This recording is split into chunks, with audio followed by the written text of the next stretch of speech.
সাম্প্রতিক বন্যায় ক্ষতিগ্রস্ত জেলাগুলোতে মানবিক সহায়তা দেওয়ার জন্য প্রধান উপদেষ্টার ত্রাণ ও কল্যাণ তহবিলে 20,50,00,000 টাকা জমা দেওয়া হয়েছে প্রাথমিক ও গণশিক্ষা মন্ত্রণালয় থেকে। মূলত মন্ত্রণালয় এবং এর আওতাধীন দপ্তর ও সংস্থার কর্মকর্তা-কর্মচারীদের একদিনের বেতন থেকে এই টাকা দেওয়া হয়েছে। মঙ্গলবার সচিবালয়ে দুর্যোগ ব্যবস্থাপনা ও ত্রাণ মন্ত্রণালয়ে 19 কোটি টাকার চেক হস্তান্তর করা হয়। এর আগে 27 আগস্ট 1,50,00,000 টাকার চেক প্রধান উপদেষ্টার ত্রাণ ও কল্যাণ তহবিলে হস্তান্তর করা হয়।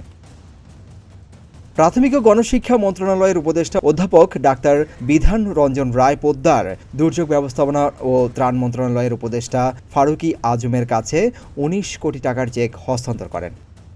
প্রধান উপদেষ্টার পক্ষে অনুদানের চেক গ্রহণ করেন দুর্যোগ ব্যবস্থাপনা ও ত্রাণ মন্ত্রণালয়ের উপদেষ্টা।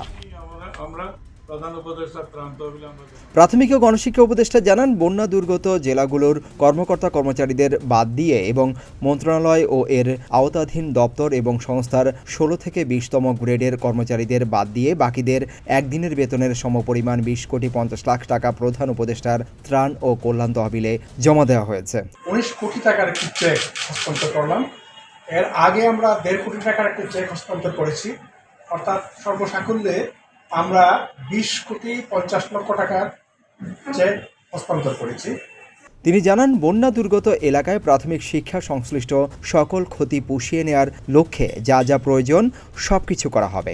বন্যা ত্রাণের অংশ হিসাবে আমরা এস্টিমেট করেছি আমাদের কেমন লাগতে পারে খরচ, এবং ইতিমধ্যে আমরা তা বরাদ্দ করেছি যেন বন্যা উপদ্রুত অঞ্চলগুলোতে স্কুলের ক্ষতি হয়েছে তা ঠিক করা হয়, আসবাবপত্রগুলো ঠিক করা হয়। সিদ্দিকুর রহমান রুমন, প্রতিদিনের বাংলাদেশ।